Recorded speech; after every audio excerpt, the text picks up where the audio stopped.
Hi guys! Alright, today's video I will be talking to you about all the books that I've read for the month of January.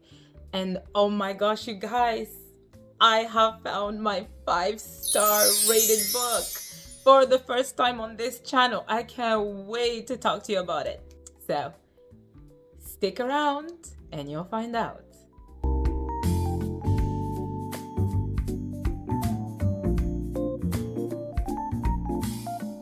Alright, Jambo, Karibu, welcome to my channel. My name is Chilanda and this is Library Without Borders. As I said, I had set myself to read 8 books and I read 7 books. Not bad, right? The first book I want to talk to you guys about is a book club pick. If you know me, you know I would have never chosen that book. It is a book by Colleen Hoover. The ladies picked it and we have to be fair, and it is Without Merit. Now, the book is essentially about this young girl who's a twin, and she lives in a remote place, and they live in a house that was a church before, and they, I guess, repurposed it to become a house. She has a twin sister, a brother. Her mother, who apparently had cancer, and I believe she beat the cancer or didn't have cancer, is now living in the basement of that house. Oh, it doesn't end there. And the woman with whom the father cheated on their mother is now the mother, the lady of the house. She's the one who lives in the house. And Merritt, that's a name, okay? Merritt has a little brother that came of that union between her father and the lady. Okay, is that clear enough? All right. So the story with Merritt is that she's an odd, I think she's 17 years old. She's just the odd child in the house. What she notices is that her family members all harbor secrets, and the atmosphere in the house is always tense. She always seems to be at the center of whatever issues is going on with that family. As I mentioned before, the story with her mom is that she is living in the basement. Now, as the story moves along, you find out that her mother has this social anxiety disease that it's called something, but she's not really sick. She has convinced herself that she's sick and she won't go outside at all.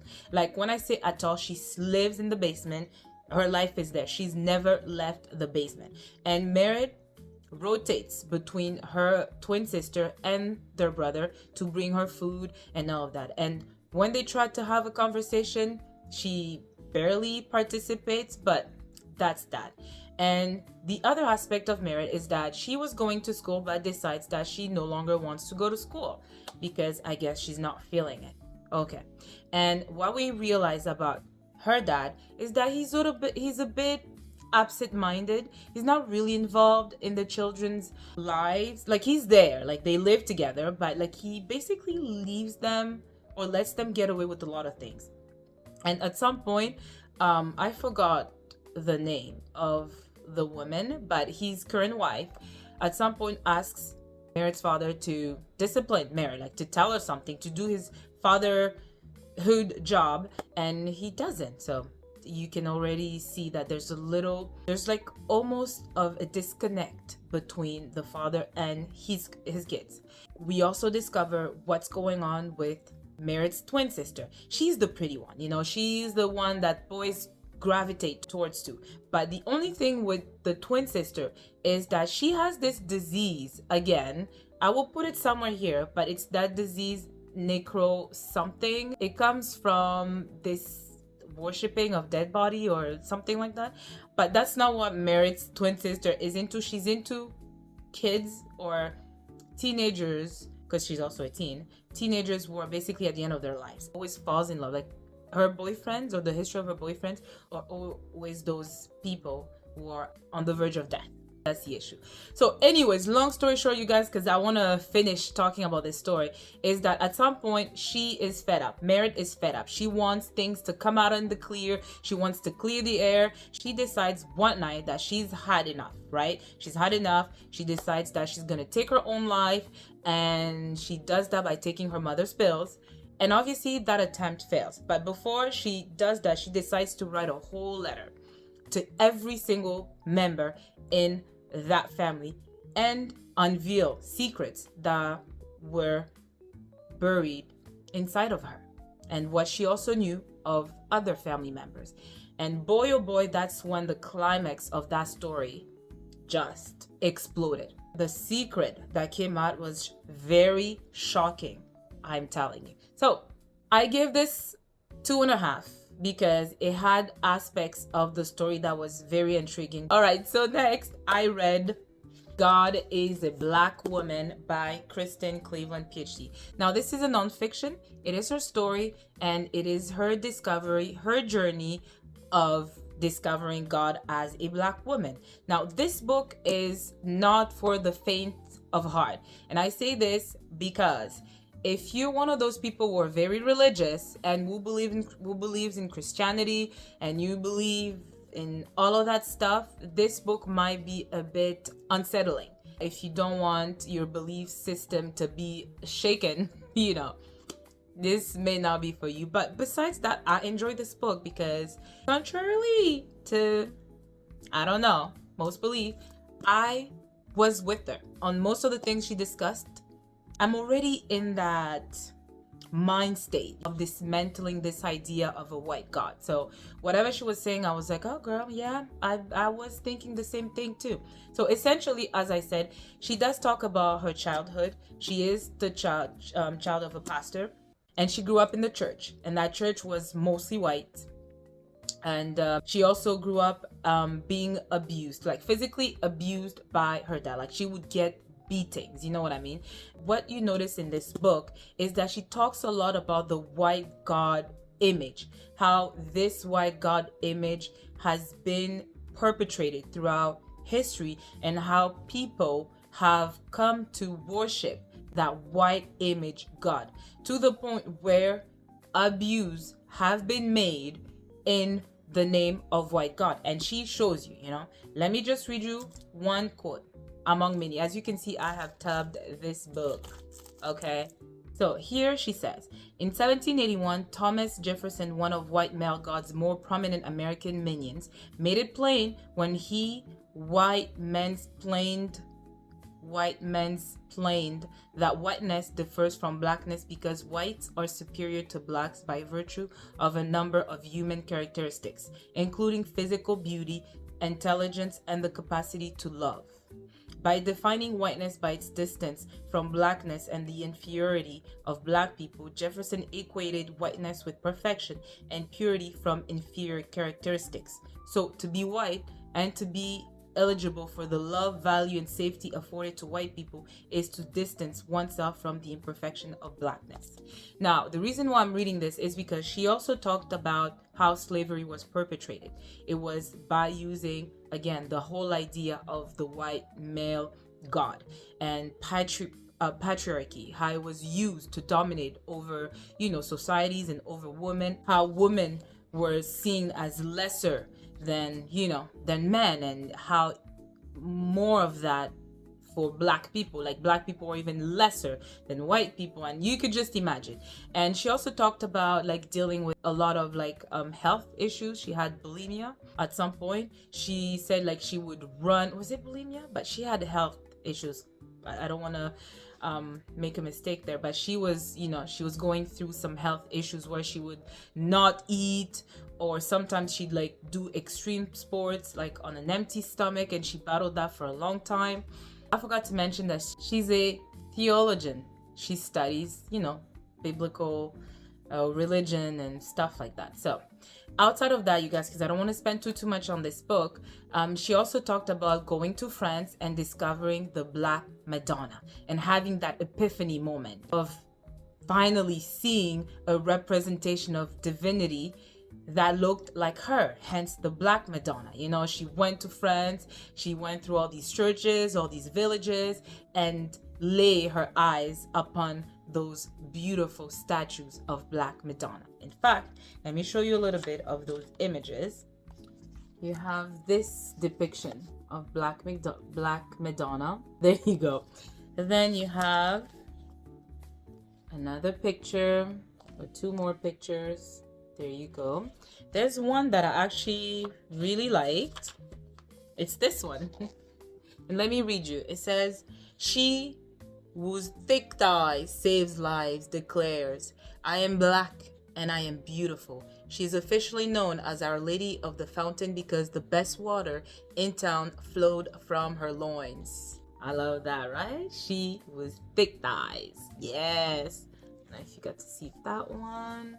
Yes, she also talked about how white male God is not for marginalized people, because if you believe in Christianity, certain things are forbidden. So she is very vocal about talking about how these black Madonnas welcome everyone, you know, whether you are queer, whether you are trans, whether you're a black woman, whether you're disabled, you know, she talked about all of that. The only thing I found with this book was that she was really repetitive with that whole white male god, white man's god. Like, it was really in your face, but I think she was trying to really tell you how it's been embedded in our psyche that for you to be saved, for you to be beautiful, for you to be pure, for everything is all within white men god, you know, and how it is important for us to dismantle that idea in order to be free, right? If you're interested, as I said, there are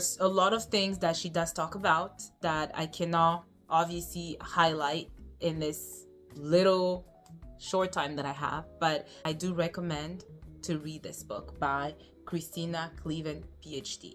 But in terms of my interest, I will say it's a 3 out of 5. Next, I read this YA book, Beasts of Prey by Ayanna Gray. Now, I have to learn to give a bit more credits to YA fictional books. I am of the belief that because it's not in my age range that I'm not gonna, you know, find it interesting. But boy, oh boy, was I mistaken with this one. I enjoyed this book, you guys. It is the story of Kofi and Akon. Now, obviously, it is a fantasy book, and it's a story that is set in Lukosa City.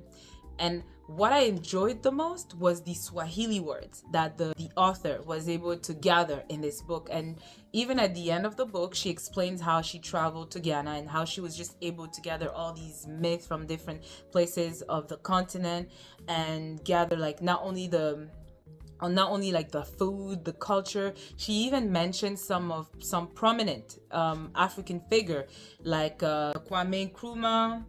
It was really, really interesting. But anyways, back to the story. So what we learn about Kofi is this young girl. She lives in this zoo with her mother, and they're basically there because they need to pay a debt that her dad got his family into, and he's dead. The dad is dead, and now they have to pay that debt. So they have to stay in that zoo, and they are taking care of all these beasts or animals. And there's also Akon. Akon is this boy who was trying to be part of the Sons of Six warrior. It's an elite group of warriors who protect the city of Lukosa. No problem. Their two paths will not meet yet.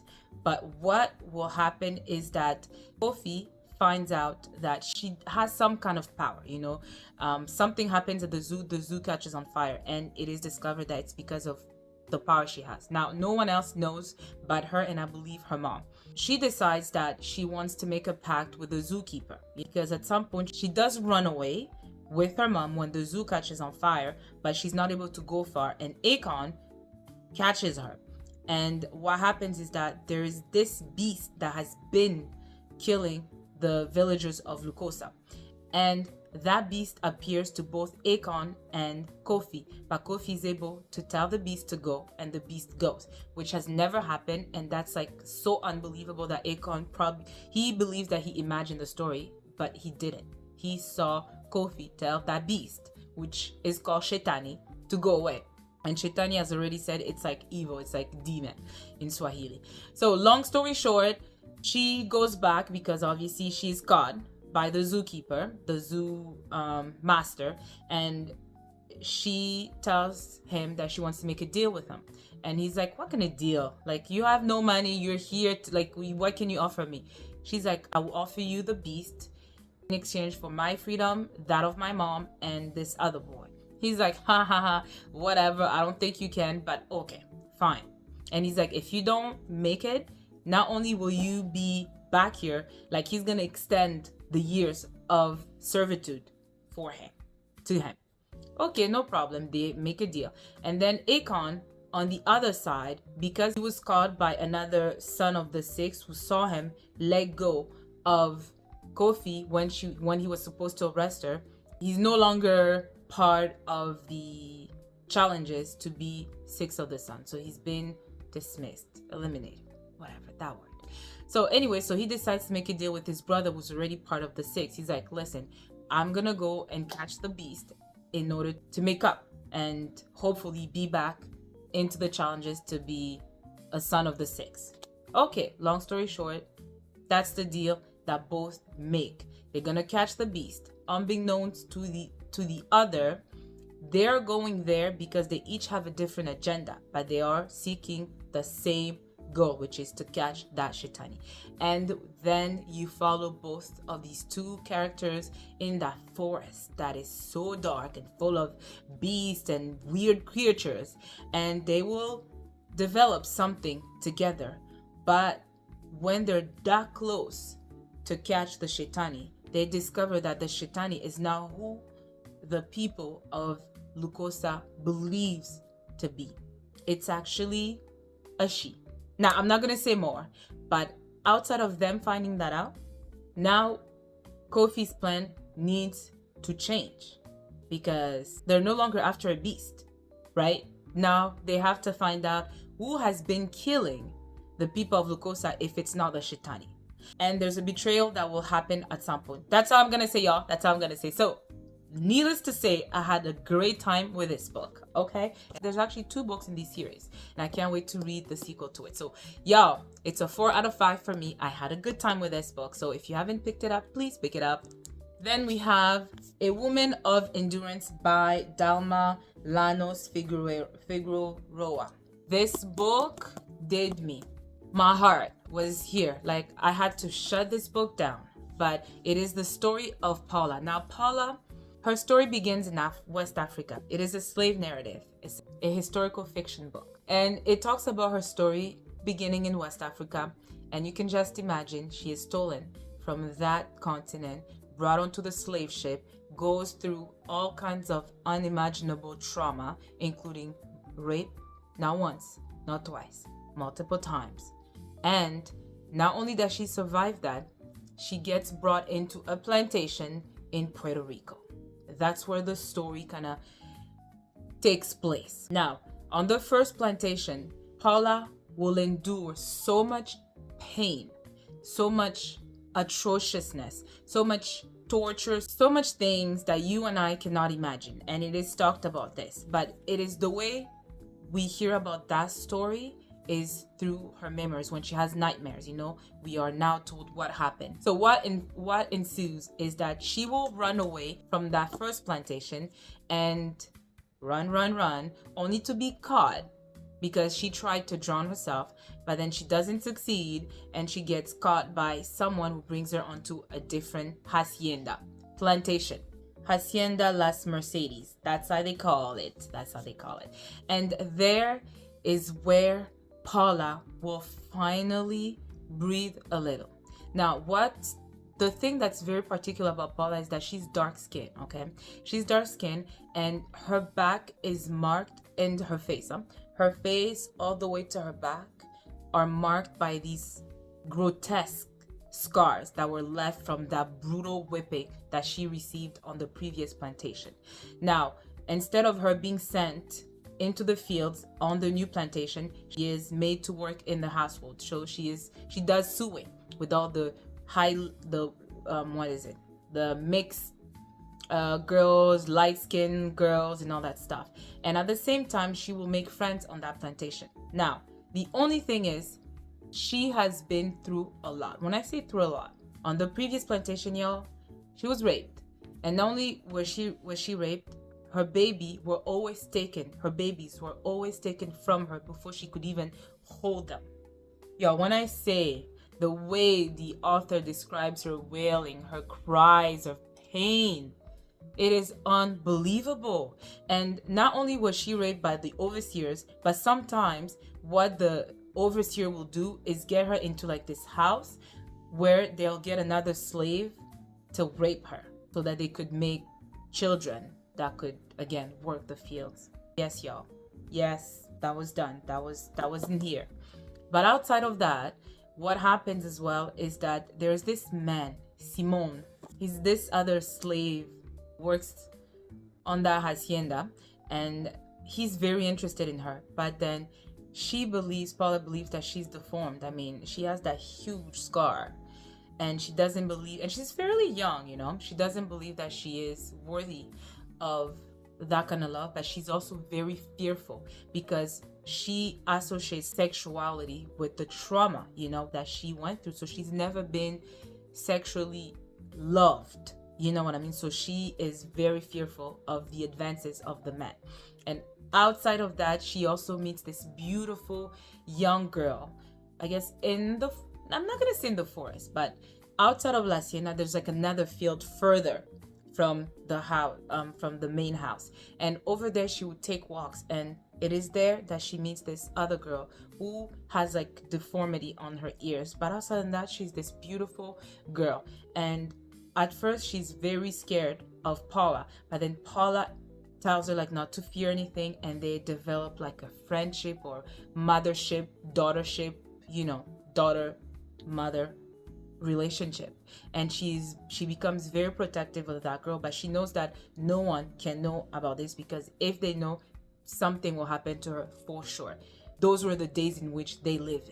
She starts to like blossom because, you know, she never smiled. She kept to herself because of everything she went through. But then when she meets that little girl, there's something that just opens up inside of her, you know.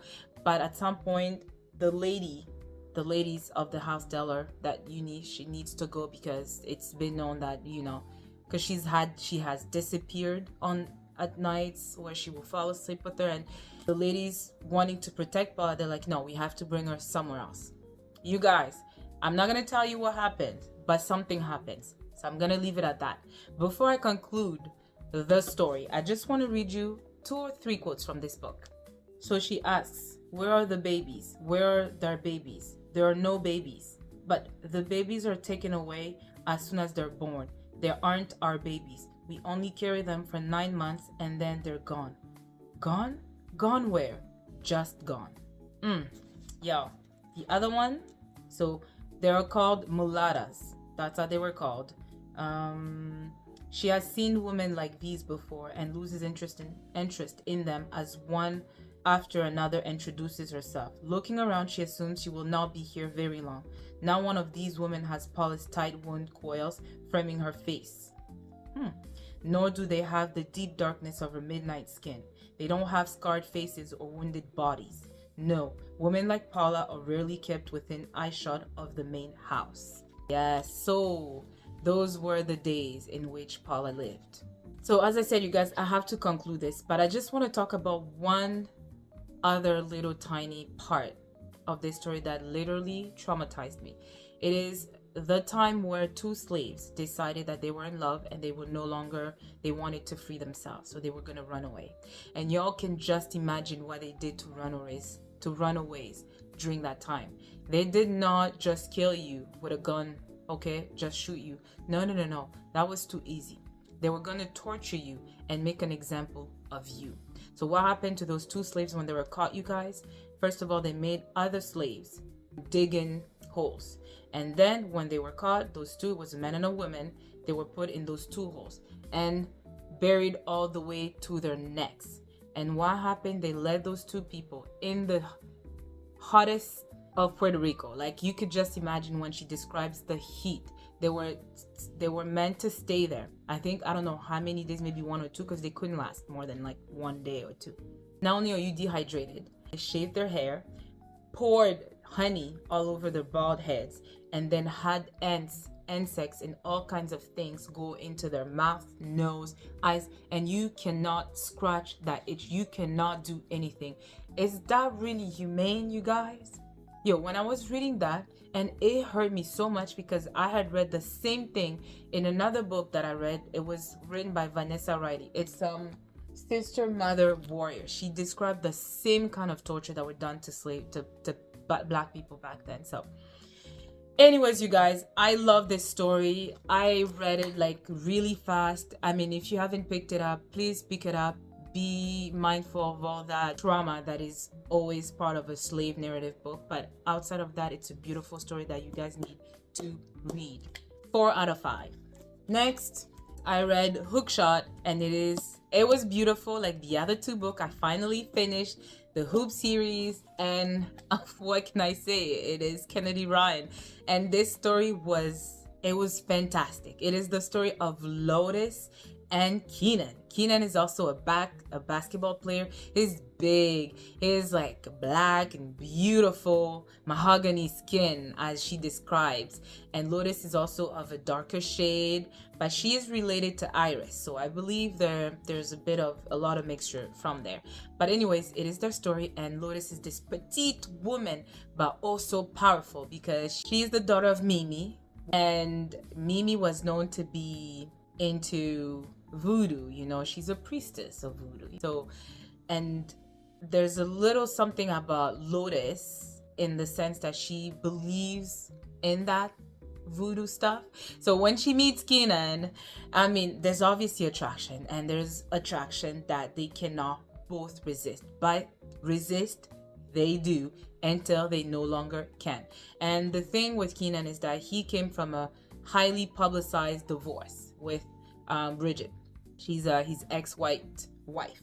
They're done. They have a kid, Simone, together, and they're trying to co-parent. So they do go to therapy for Simone's sake. No problem there. But at the same time, Keenan is very guarded when it comes to his trust and heart. But when it comes to Lotus, he just feels this pull towards her that he cannot resist. And on the other side, Lotus is going through a lot of shit herself. So basically, Lotus was able to indulge in sexual pleasure, but not really intimacy. And that's her problem. Now she has come to a brick wall where she no longer enjoys sex. Now she needs that intimacy, but she's afraid of that. And something happened in her past that has made her so guarded when it comes to intimacy and very reluctant to get herself involved that way. But when Keenan comes, she wants to have that with him, but she's afraid because of her past drama and how it's going to affect her relationship with Keenan. Other than that, there's also the issue of Simone, the daughter, who is the heart, the center of Keenan, but then she is reluctant to have her father be with another woman instead of her mom. So, you know, there's all that drama, but let's get to the core of what Kennedy Ryan's books are about. It is the sex, it is the smut, it is the spiciness, and oh my god, I loved their spiciness. To tell you the truth though, I find that this, in terms of spiciness compared to the previous books, you know what, you guys? I think Blockshot, the story with Banner and Jared, spiciness was 10 out of 10. Like, it was really hardcore. Whereas Iris and August, it was like 9.5 out of 10. This, I believe it had it, but not like as graphic as it was in the other books. It was there, you know, it was good. It was really good. I loved it. I enjoyed it. 7.5, no, 8 out of 10 in terms of like the spiciness, like the smut, you know. But all in all, the book was fantastic. I had a good time as usual. So it is a 4 out of 5. And I'm done. So yay. Next, we have Ya Gyasi Transcendent Kingdom. This book, oh my gosh, you guys, this book was intense. It was really intense. It is a story of Gifty. Now, Gifty is this young Ghanaian girl who lives in Alabama. And I'm going to tell you straight up, look out for the trigger, but because this book actually really triggered me. It does talk about heroin overdose. So the brother of Gifty died of an overdose on heroin. It's in the blurb. It's at the back. So what happens is that her mother has a hard time dealing with that death. But at the same time, while the current event is of Gifty being a scientist, being this doctor and studying, I guess, the brain and addiction and all that stuff in order to try to understand what happened to her brother. We also go back in the past. We find out who her brother was. He was called Nana. He was born in Ghana, but then their mom decided to bring him here. So he was the miracle child because her mom got him, I think she was 40, or she was really advanced in her age. So they came to Alabama, and it is the story of the dad, Nana, and their mother navigating the American dream, the American life, while still holding on to their culture. Nana is this prominent kid who is he was the highlight of his parents. But what we discover is that the dad is met with a lot of resistance. He works like as a janitor in 2 schools, but every time, because he's very tall, but every time he will go outside and everywhere, people will look at him like with, how Black people are looked at in America, very with fear. And he didn't understand that, and he had a hard time dealing with that. So what does he do? He decides to leave to go back to Ghana. But he goes back when I think Nana is 13 years old. So he goes back and he maintains a somewhat relationship with the wife and Nana. But then Gifty, she comes very later. She was never part of it, but she did come. So before the dad left, mother was pregnant with Gifty. Before we even get into Gifty's story, Nana is this boy who's like 13, who's into soccer. He loves soccer. He plays soccer, no problem. Then he grows up, and I think he's 16, and now he decides that he doesn't want to play soccer. He wants to play basketball because of his height.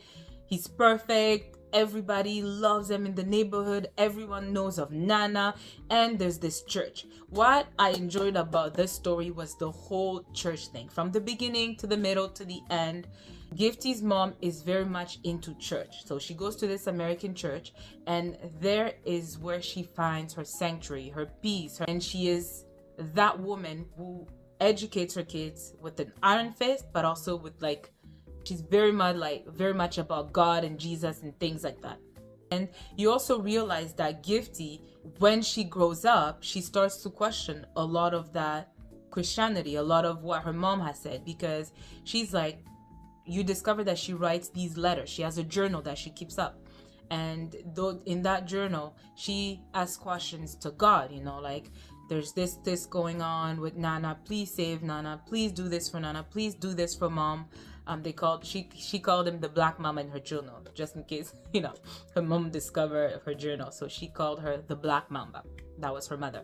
And she traverses all those insecurities when it comes to Christianity, because there's a lot of things that does not add up, to the point all the way to the death of Nana.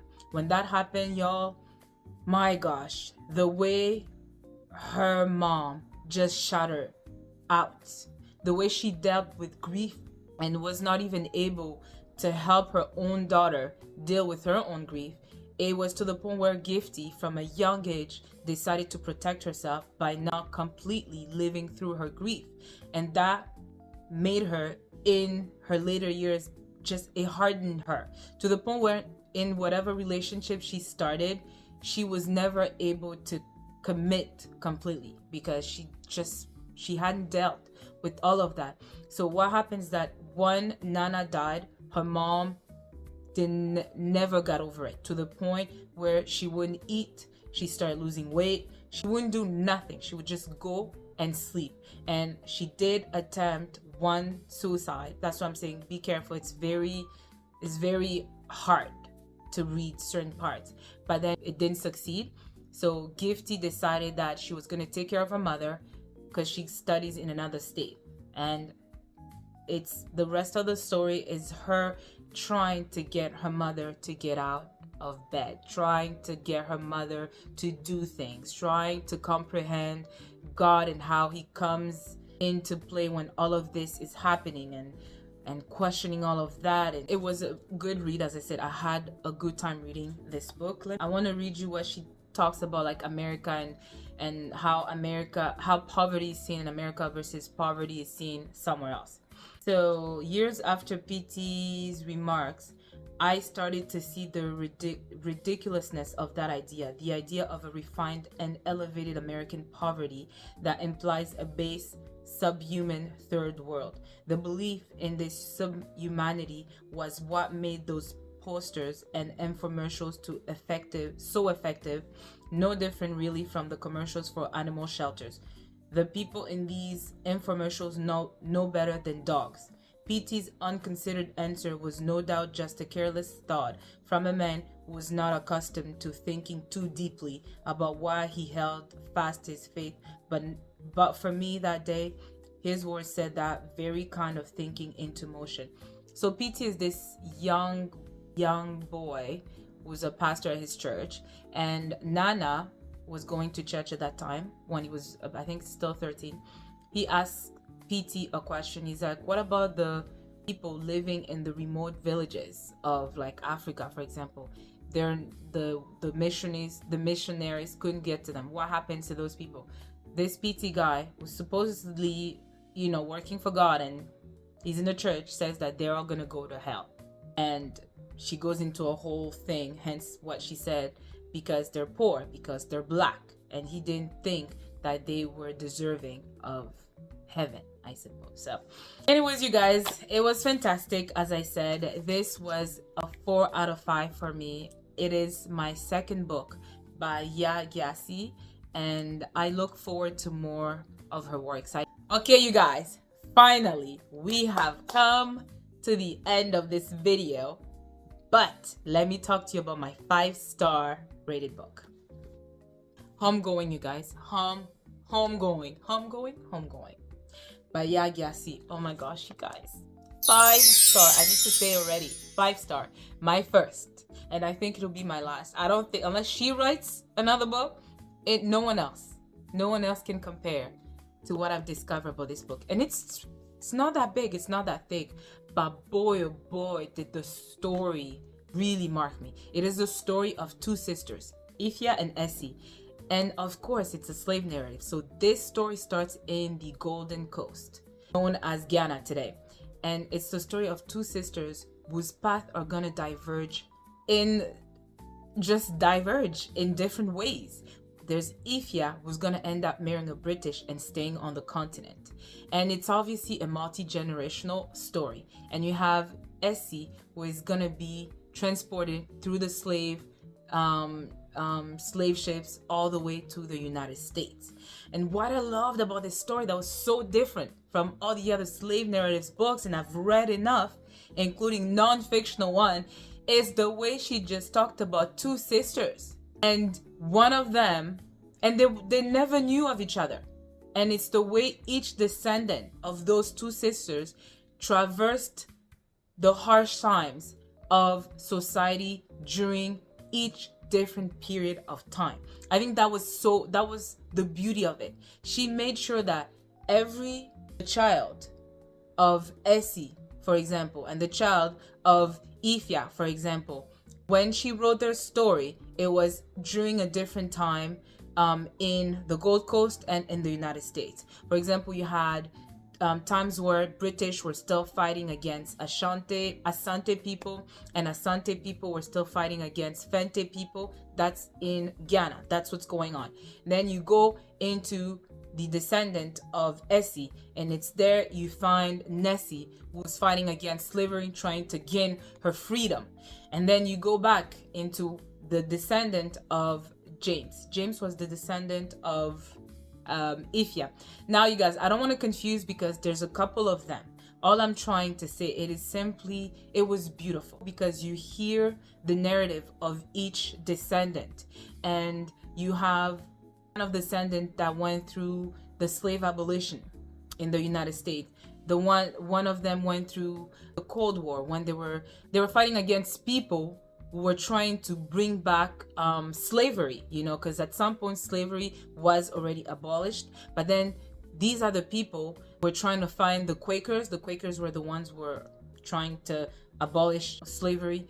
And then you have this other guy, H, I believe it's H, who is arrested by white police simply because I think he didn't cross when another white woman was crossing, something so meaningless like that, and he's put in prison for years. But then he's made to work in conditions in the cold, in miserable conditions. Like, they will be sent into a hole trying to amass coals. It was not good for your lungs, and they will breathe in these toxic air. And then it is the story, when you go back to the continent, the story of what was her name? There was one that marked me. All of them marked me, but there was one. She was one of the descendants of Ethiopia, obviously. And what happens with her story, again, it is a story where she has nightmares. Okay, she lives in a remote village. It's still Africa during those times, and she's living in a village. She's married to this man, and unfortunately she has all these dreams, all these nightmares, because at some point when I guess the Fente Asante people started fighting against British, they were trying to also get the British people out of the Gold Coast. And one of them was, unfortunately, I don't want to say unfortunately, but he was burnt alive, let's say that. And unfortunately, she witnessed that trauma, and ever since has been having nightmares. Now, the reason why I mention her story is because we didn't know anything of mental illness back then. But what happened is that because of those dreams, she sometimes walked, like she sleepwalked, and sometimes she would do things and she didn't remember. And back then, people didn't know that it could be mental or something, and something horrible happened because of her sleepwalk and because of those dreams and all that stuff. So you also go through the whole period of drugs in the United States. At some point, when they had like heroin abuse, or like a lot of people were dying because of drug overdose, and I think it was during the Harlem Renaissance. But like I said, the story literally went through enough periods that both continents went through, all the way to current events where Black kids are being killed because of police brutality. I thought that was done splendidly. I think that's why I loved the story. Her imagination, the way the author just came up with this story. I hadn't read such a narrative, you know what I mean, from two sisters that way. I just thought it was beautiful, you guys. So I could talk about this book for a long time, but I don't want to do that, you guys. I simply ask you that if you haven't read Homegoing, please pick it up and you will not regret it. When I say 5-star, it is worth every star that I've rated it. So please. I forgot to mention the 7th book that I read. I actually listened to it on audio, and it's The Midnight Library by Matt Haig. It was the book club pick. And it's the story of Nora. She basically wants to end her life and has a chance to live different lives when she attempts to kill herself, and she is transported into the Midnight Library, where, as I mentioned, she gets a chance to live different versions of her life to see if there's one that she's actually gonna like, so that she doesn't, take her own life. And that book, I rated it 3 out of 5. There you have it, you guys. Those are all the books that I read for the month of January. On this note, I want to say, if you liked the video, please don't forget to like, comment, subscribe, and share. And I will see you in my next video. All right. Ciao.